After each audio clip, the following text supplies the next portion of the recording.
Brussels/Paris, Reuters. Germany and France expressed solidarity with Britain on Tuesday after London accused Moscow of a nerve agent attack on British soil, but beyond strong vocal EU support, diplomats said there was little appetite for more economic sanctions on Russia. Police officers stand behind a cordon placed around a payment machine covered by a tent in a supermarket car park near to where former Russian intelligence agent Sergei Skripal and his daughter Yulia were found poisoned in Salisbury, Britain, March 13, 2018. Reuters/Henry Nichols. Despite tensions over Britain's decision to quit the bloc next year, EU leaders, top officials and NATO reacted in quick succession after British Prime Minister Theresa May's speech in the British Parliament on Monday on the poisoning of a former Russian double agent, Sergei Skripal, and his daughter. German Chancellor Angela Merkel spoke to May on Tuesday, a day after French President Emmanuel Macron, and both leaders condemned the attack in statements on Tuesday. Merkel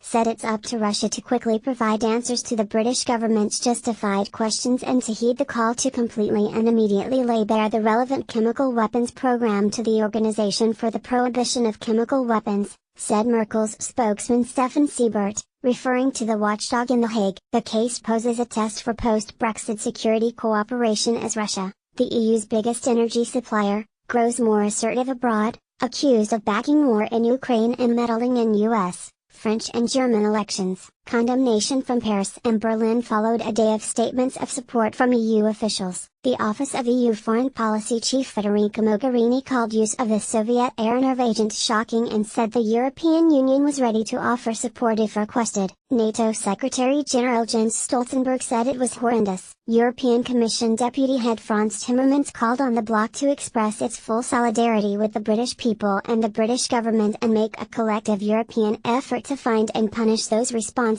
But EU governments are divided on how to proceed. While Merkel assured May that she was taking the British government's views on possible Russian involvement extremely seriously, Macron declined to mention Russia on Tuesday. Macron has sought to build a new relationship with Russian President Vladimir Putin and says he does not believe in megaphone diplomacy, although after almost a year in power there is nothing tangible to show that the policy has worked. File photo. European Commission Vice President Valdis Dombrovskis takes part in a news conference on the capital markets at the EU Commission headquarters in Brussels, Belgium, March 8, 2018. Reuters/eFirm. Britain has given Putin until midnight on Tuesday to explain how the nerve agent was used to strike down Skripal, who had passed secrets to British intelligence. If that deadline passes, Britain could ask EU governments to consider new asset freezes and travel bans on Russian officials not already under sanctions related to Moscow's 2014 seizure of Ukraine's Crimea. Britain could also call a special meeting at NATO. Next Monday at a monthly meeting in Brussels,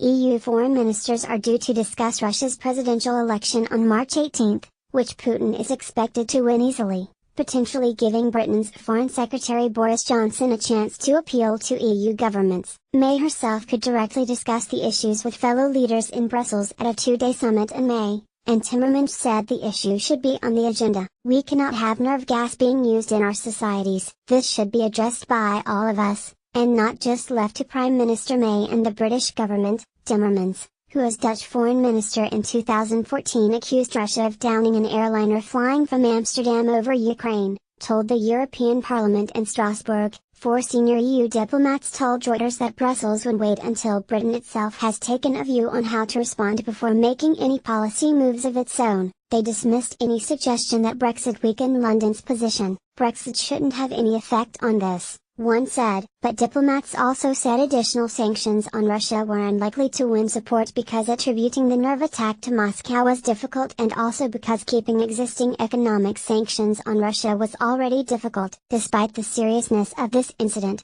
I just don't see agreement on new sanctions, a second EU diplomat said, predicting a strong statement of support instead. A third diplomat said that Britain and France had been unable to persuade the rest of the bloc to impose additional sanctions on Russians over Moscow's bombing campaign in Syria. Countries seeking closer ties with Russia, notably Italy, Hungary, and Greece, are wary of further damaging business. Additional reporting by Alistair MacDonald and Philip Blenkinsop in Brussels, Andreas Rink and Andrea Schalo in Berlin. Editing by Angus Maxwan and Gareth Jones are standards. The Thomson Reuters Trust Principles.